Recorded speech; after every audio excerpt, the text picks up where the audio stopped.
लाग्यो अब हामी लाग्यो बारापोखरीलाई छोडेर अब हामी उदयपुरतिर लाग्यो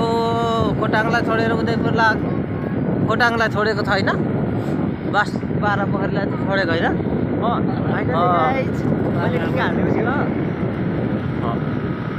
दामी देखाएको थियो यार ब्रो अरे क्या पैसा थिएन मसँग 10 रुपियाँ थियो 10 रुपियाँ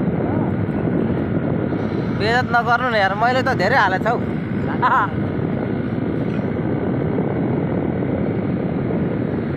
लाग्यो अब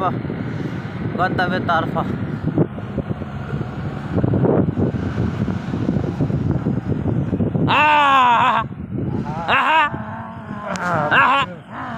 कस्तो कुखुरा हो न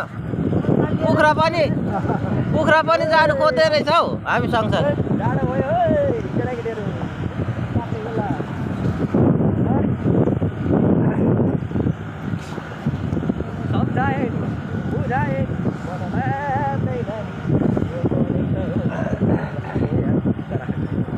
अनि मान्छे त खोइ त ए 4 जना यहाँ हो ठिकै हो टोपीको पनि मेरो त कुना छ कट्टुको पनि कुना हो र कस्तो कुनै लाग्छ खतरा हो यार मान्छे ज्याकेटको पनि कुना